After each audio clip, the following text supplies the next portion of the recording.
What is something somebody could do if there's an active shooter? Like if you're in a building, say a mall, um, and you're walking around, you hear an active shooter. Should you run and hide in a room? Should you?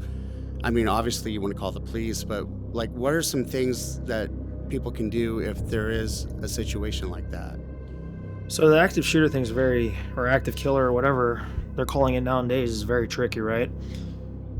You know, if you have your family, try to get your family out of there. You know, you can hide.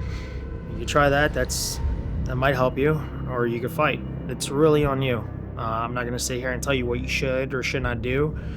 I know what I will do because I've been in those situations, but I'm not gonna tell how somebody should react. Especially if they don't have any training or anything like that.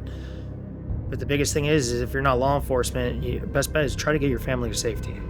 Try to do what you can. And if you are a CCW holder, or you train and you're proficient enough and you feel you could take the threat down, by all means try it. But just be careful, because if law enforcement shows up and you don't have any identification or indicator showing that, hey, I'm a good guy, they might think you're the bad guy.